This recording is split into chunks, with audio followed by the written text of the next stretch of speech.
Assalamualaikum warahmatullahi wabarakatuh.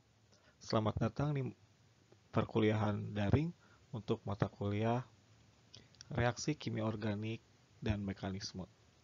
Pada kesempatan kali ini, kita akan belajar mengenai reaksi substitusi nukleofilik. Jadi pada slide ini tertulis substitusi dan elimination reaction karena memang kedua reaksi tersebut saling berhubungan. Baik, untuk slide selanjutnya. Di sini kita akan belajar mengenai nukleofil. Nukleofil itu apa? Nukleofil itu adalah spesies yang bermuatan negatif. Contohnya ini hidroksida, kemudian alkoksida, kemudian di sini ada lagi tidak? Nah, ini ada beberapa hidrida begitu ya. Kemudian ada juga spesies yang memiliki elektron bebas. Jadi misalnya alkohol, amonia, amina, dan air. Nah, ini air. Baik. Nah, ini contohnya tadi ion, ada juga ion karboksilat ternyata. Jadi ion. Jadi mengapa disebut nukleofil? Karena dia adalah nukleofil. Nukleo itu nuk nukleus gitu kan inti. Inti itu muatannya positif dan feel suka, berarti sesuatu yang suka positif. Sehingga pasti sesuatu yang suka positif itu bermuatan negatif atau dia memiliki kelebihan elektron. Nah, ini ada juga beberapa contoh nukleofil lain, misalnya nukleofil yang berbasis sulfur. Misalnya ini ada ion hidrosulfida atau merkaptida dan tioether gitu ya. Jadi tioether itu misalnya di sini kita punya R, S, R. Nah, kan kalau ether itu adalah R, O, R. Nah, karena dia adalah tioether, maka tio ini biasanya identik dengan atom belerang. Begitu. Baik, jika ada pertanyaan silahkan di stop, kemudian disimpan pertanyaannya di bagian forum atau chat gitu ya. Selanjutnya, di sini kita lihat adalah reaksi antara sodium etoksida dengan bromoetana. Jadi ini bromoetana, kemudian ini adalah sodium etoksida. Nah, seperti kita tahu tadi bahwa reaksi yang kita pelajari adalah reaksi substitusi nukleofilik. Artinya apa? Di sini kita punya nukleofil. Nukleofilnya adalah ion etoksida CH3, CH2O. Begitu. Kemudian direaksikan dengan bromoetana. CH3, CH2, Br. Nah, di sini kita punya nukleofil adalah tadi golongan oksigen gitu ya. Maksudnya di sini adalah ion etoksida. Sehingga karena dia adalah nukleofil, sesuatu yang berenergi negatif, maka dia akan mencari sesuatu yang positif di mana? Nah, berarti di molekul lawan. Di molekul lawan ini kita punya Br yang muatannya negatif, pasti karbon sebelahnya adalah positif. Sehingga nanti nukleofil etoksida ini akan berikatan dengan atom C yang Br dan Br-nya lepas. Lepas sehingga membentuk produk dietil ether. Berarti CH3CH2O, CH3CH2 begitu. CH3CH2O C2H5 gitu ya, saya singkat. Dan NaBr. Jadi di sini mengapa disebutnya reaksi substitusi? Karena di sini ada gugus Br yang disubstitusi atau diganti dengan gugus nukleofil ini, OCH3. Nah, kemudian di sini kita lihat Br ini adalah gugus yang lepas atau gugus pergi, disebutnya gugus pergi. Gugus pergi. Atau misalnya dalam bahasa Inggris itu kita tahu leaving group. Group. Group. Nah, jadi ini adalah gugus yang meninggalkan senyawa tadi. Akan diganti oleh nukleofil. Sehingga pada reaksi ini terjadi penggantian gugus Br halogen oleh etoksida. Nah, contoh lain di sini adalah reaksi penggantian alkil halida juga Br sama oleh nukleofil netral. Misalnya sini adalah air, maka gugus Br ini gitu ya akan digantikan oleh OH sehingga Br ini bertindak sebagai leaving group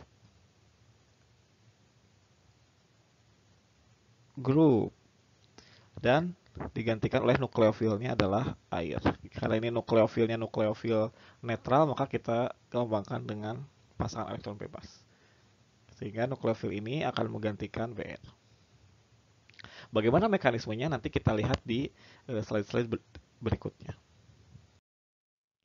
Nah, jadi secara umum reaksi substitusi nukleofilik ini dibedakan menjadi dua mekanisme. Yang pertama adalah reaksi SN2 atau substitusi nukleofilik bimolekular.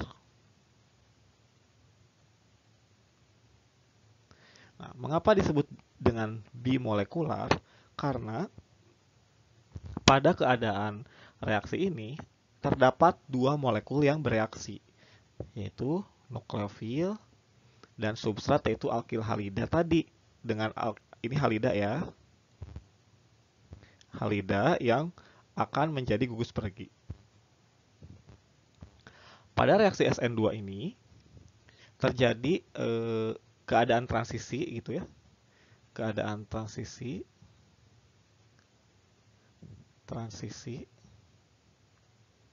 atau transition state yaitu adalah karbon pentavalen. Jadi seperti karbon ini seperti punya 5 tangan begitu ya. Seperti 5 tangan. Nah, jika leaving group ini memiliki kemampuan untuk apa ya istilahnya nukleofilisitasnya lebih rendah dibanding nukleofil, maka akan terbentuk produk. Jadi karena leaving group ini juga muatan negatif sama-sama nukleofil begitu. Sama-sama nukleofil. Akan tetapi sifat nukleofilnya ini lebih lemah. Sehingga dapat digantikan oleh nukleofil yang sifatnya nukleofilisitasnya lebih kuat. Akibatnya, karena leaving group ini lebih lemah, maka akan terbentuk produk substitusi. Jadi ini produk substitusi. Ya, begitu. Tapi apa yang terjadi kalau misalnya leaving groupnya ini adalah nukleofil yang lebih kuat? Kalau nukleofilnya lebih kuat, maka dia akan terikat kuat ke karbon sehingga nukleofil tidak dapat menggantikan leaving group. Nanti Anda bisa mempelajari sendiri bagaimana kekuatan nukleofil sehingga leaving group ini bisa meninggalkan substrat begitu ya. Ini adalah reaksi secara umum, reaksi substitusi nukleofilik bimolekular secara umum. Nah, contohnya ini adalah penggantian atau substitusi gugus Br ini masih sama alkil halida dengan oleh OH gitu. Jadi oleh ion hidroksida. Jadi ini nukleofilnya nukleofil yang bermuatan negatif. Nah, apa yang terjadi di sini seperti kita ketahui bahwa reaksi akan terjadi antara nukleofil dengan substrat ini yaitu R2-brombutana. Nah, apa yang terjadi di sini adalah OH- ini akan menyumbangkan pasangan elektronnya ke karbon yang mengikat leaving group tadi. Nah, karena OH ini sifat nukleofilnya lebih kuat dibanding Br, maka akan terjadi penggantian Br oleh OH. Jadi Br ini sebagai leaving group yang baik gitu ya. Leaving group yang baik. Gitu. Kenapa? Karena terjadi pelepasan Br. Nah, untuk Anda yang sudah belajar stereokimia, maka bisa kita lihat juga di sini terjadi inversi. Jadi asalnya R menjadi S. Nah, Anda nanti bisa cek sendiri ya, betul tidak ini R atau dan ini S. Jadi terjadi inversi. Jadi inversi ini maksudnya adalah pembalikan stereokimia yang tadinya R menjadi S. Nah, kenapa demikian? Nanti kita lihat di slide setelah ini. Jadi, ciri khas reaksi SN2 ini adalah adanya inversi stereokimia. Tadinya ada R, kemudian terbentuk S. Gitu. Mengapa? Karena tadi adanya serangan nukleofil dari arah yang berlawanan dengan leaving group. Ini leaving group. Leaving group gitu ya. Nah, oke, sebelum kita lihat tadi. Nah, ini misal tadi untuk yang stereokimia ya. Di sini adalah leaving group, halida, halogen, kemudian ada nukleofil tadi OH- ya. Oke. Nah, seperti kita lihat, ini molekul yang tanpa leaving group gitu ya. Leaving group ini adalah gugus yang besar, ini X nih. Ini adalah leaving group. Jadi ini tuh adalah suatu molekul yang besar. Bayangkan ada OH- juga yang bermuatan negatif, kemudian bertemu dengan leaving group yang bermuatan negatif. Ini elektronnya kan gitu. Sini leaving group bermuatan negatif. Apa yang terjadi saat leaving group ini mendekati ke daerah ini, misal.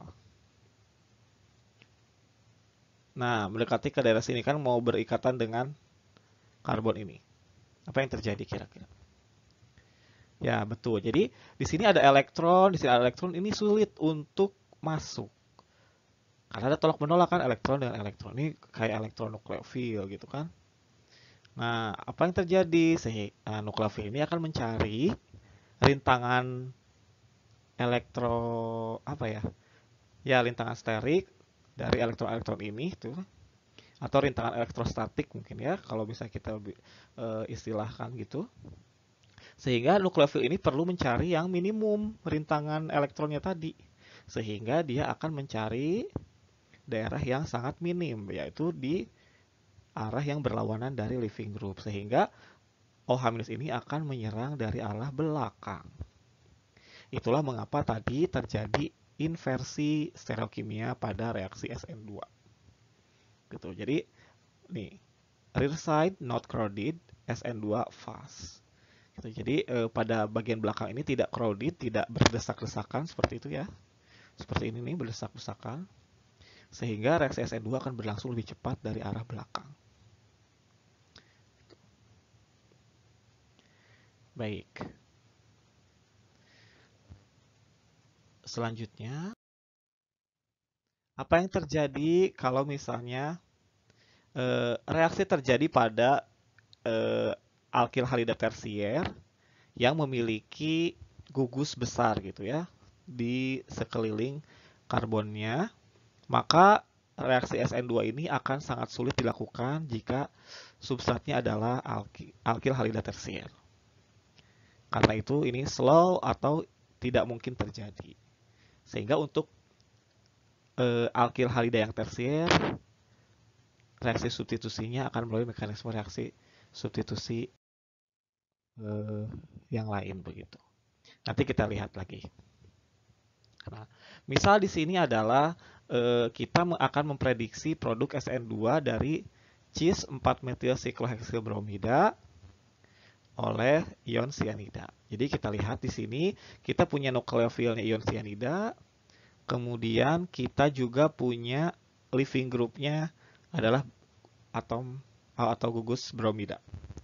Nah, apa yang terjadi di sini adalah bromida ini merupakan nukleofil yang lebih lemah dibanding cyanida. Sehingga cyanida ini dapat menggantikan ion bromida. Oke. Pada saat terjadi serangan nukleofil Cn ke ion bromida ke karbon yang mengikat Br ini, jadi di sini, maka akan terjadi keadaan transisi yang sama seperti tadi, yaitu ini. Karbon pentavalen. Nah, karena Cn ini bersifat nukleofil lebih kuat dibanding Br, maka Br ini bisa meninggalkan atom karbon ini sebagai leaving group sehingga posisinya akan berganti menjadi Cn.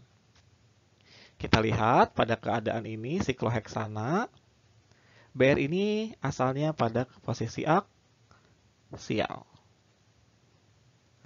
Oke, karena tadi Cn ini masuk melalui posisi yang berlawanan dari posisi living group, maka sekarang CN ini akan berada di posisi ekuatorial. Ya, oke. Sehingga itu terjadi pembalikan stereokimia di sini. Nanti Anda bisa cek di sini R atau S. Di sini R atau S. Yang jelas di sini kita melihat bahwa ada perubahan posisi dari aksial menjadi ekuatorial.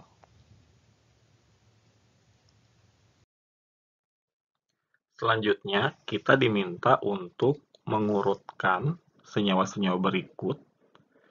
Di sini yang diminta urutannya menurun ya, terhadap reaksi SN2. Begitu ya. Oke, seperti kita ketahui bahwa di sini kalau kita lihat strukturnya terdapat alkil halida sekunder. Gitu ya. Kemudian di sini ada alkil halida primer. Dan di sini juga ada alkil halida primer. Baik. Nah, kalau kita lihat di antara ketiga senyawa ini yang paling reaktif terhadap reaksi SN2 tentu saja adalah alkil halida primer. Gitu ya. Yang paling reaktif adalah alkil halida primer. Sesuai dengan penjelasan di slide sebelumnya gitu ya. Kemudian kita akan membandingkan alkil halida primer mana yang lebih reaktif terhadap reaksi SN2. Di sini kalau kita lihat perbedaan terletak pada gugus di sebelah CH2. Di sini kita punya alkil yang bercabang, sedangkan di sini kita punya alkil lurus, itu ya, rantainya lurus. Bagaimana cara kita melihat senyawa ini, kedua molekul ini, mana yang akan lebih mudah untuk melakukan reaksi SN2? Baik, untuk dapat melihat reaksi SN2 dapat berlangsung lebih cepat di mana, gitu ya, maka kita perlu melihat struktur molekul ini secara 3 dimensi supaya kita bisa menggambarkan menggambarkan secara lebih jelas begitu ya. Di menggambarkan yang bisa kita lakukan salah satunya adalah dengan menggambarkan proyeksi Newman gitu ya. Jadi misal di sini kita punya ini ya yang depan itu ada CH2 dan di sini Br begitu. Kemudian di bagian belakang itu karbonnya mengikat H itu misalnya. Kemudian di sini mengikat CH3 dan di sini mengikat CH3. Begitu. Ya, otomatis gitu ya. Dengan adanya gugus yang sterik ini, nukleofil yang datangnya dari arah berlawanan Br akan mengalami rintangan gitu ya. Nah, sekarang kita bandingkan dengan ikatan yang terjadi di sini. Oke. Yang CH2Br ini akan ada di depan sama gitu ya, supaya kita mudah membandingkannya. CH2Br-nya di depan. Kemudian di belakang ada CH2 gitu ya, dan gugus etil. Jadi CH2H5 gitu ya, atau CH, dan kita gambarkan lebih bagus. CH2 CH3. Nah, itu ya. Otomatis ini kalau kita atur ulang gitu ya, kalau kita atur ulang, kita rotasi, maka kita akan mudah menemukan struktur seperti ini. Jadi ini yang depan kita buat tetap, sedangkan yang belakang kita jadikan seperti ini. Jadi ini rotasinya ke sana, ini ke sini. Ya, sehingga di sini ada CH2, CH2, CH3, ini etil ya. Kemudian di bawah ada H. Nah, sehingga di sini nukleofil akan lebih mudah menyerang. Otomatis yang akan melakukan reaksi SN2 lebih cepat adalah molekul yang sebelah kanan. Ya, jadi ini yang pertama reaktif ya.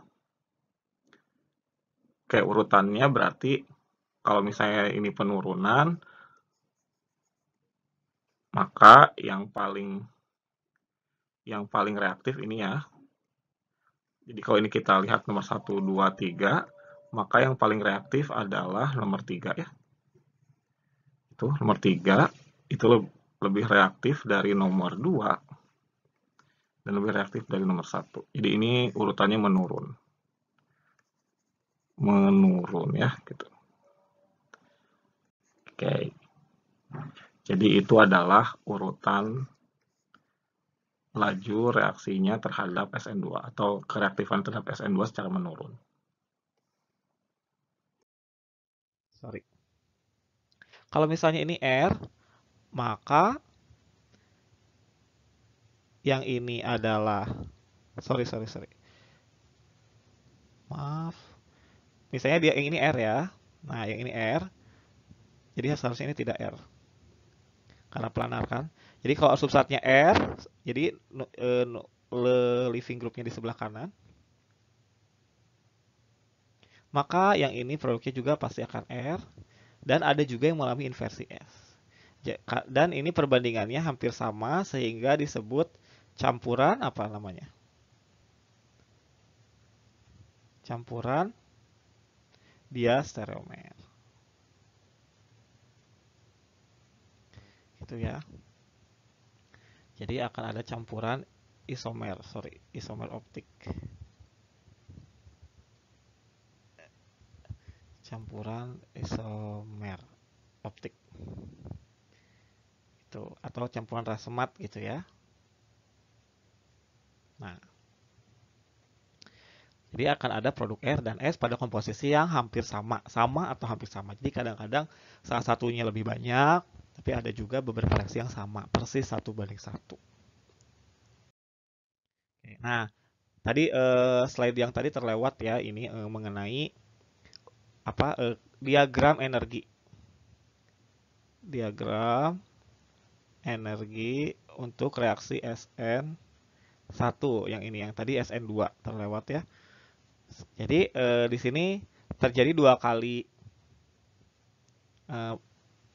apa ya namanya ini energi aktivasi. Pertama pembentukan karbokation, kemudian nanti serangan nukleofil gitu. Jadi akan ada beberapa keadaan transisi berbeda dengan SN2.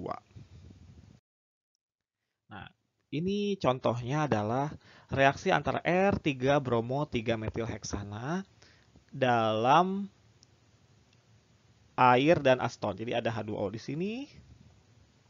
Maka apa yang terjadi? Yang terjadi pertama adalah pemutusan leaving group sehingga terbentuk karbokation. Begitu. Kemudian di sini kan ada air. Air ini juga bersifat sebagai nukleofil tadi ya. Kita sudah sepakat air adalah nukleofil netral yang memiliki pasangan elektron bebas sehingga terjadi serangan atom O elektron bebas dari atom O ini ke karbokation. Sehingga yang terbentuk adalah atau dari bawah begitu ya. Nah, sehingga kalau dari bawah ini adalah S karena berlawanan dengan tadi ya, substratnya adalah R3 bromo 3 metilheksan. Nah, karena serangan nukleofilnya dari bawah, maka OH-nya ini gugus hidroksinya akan berada di bawah berlawanan dengan leaving group tadi, konfigurasinya S. Sedangkan yang sama itu adalah konfigurasinya R. Nah, sekarang di sini kita lihat manakah alkil bromida ini, jadi ini dua-duanya alkil bromida, yang akan bereaksi lebih cepat dalam metanol dengan mekanisme SN1. Nah, coba kita lihat di sini, ini adalah alkil halida tersier. Alkil halida Sedangkan ini adalah alkil halida sekunder. Nah, mana yang lebih menyukai SN1? Tentu saja yang tersier. Jadi ini akan lebih menyukai reaksi SN1. Nah, ini adalah beberapa pertimbangan untuk kita dapat menentukan bahwa reaksi tersebut berlangsung secara SN2 atau SN1. Jadi, jika kita lihat dari struktur halidanya, maka alkil halida primer atau metil halida itu akan lebih suka melakukan reaksi SN2 itu dibanding SN1 ya. Kemudian kalau sekunder itu dia tengah-tengah ya, kadang-kadang SN2, kadang-kadang SN1. Jadi kita bisa melihat beberapa kriteria berikutnya. Sedangkan yang tersier ini lebih sering untuk melakukan reaksi SN1 dibanding SN2 karena adanya gugus-gugus di sekitar karbon yang mengikat leaving group itu dia mengikat gugus-gugus yang bulky atau yang meruah atau yang berukuran besar gitu ya. Sedangkan kalau stereokimianya SN2 ini pasti inversi karena tadi ada serangan dari belakang. Pasti selalu dari belakang. Jadi nukleofil akan menyerang dari belakang.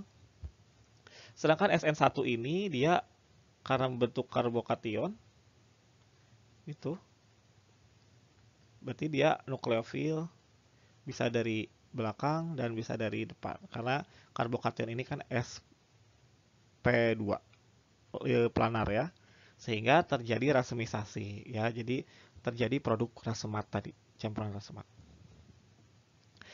Nah, ini salah satu kondisi yang bisa dipilih adalah dengan menentukan pelarut. Jadi kalau pelarutnya itu polar dan protik, nah ini nanti mungkin Anda bisa cari juga polar protik itu seperti apa.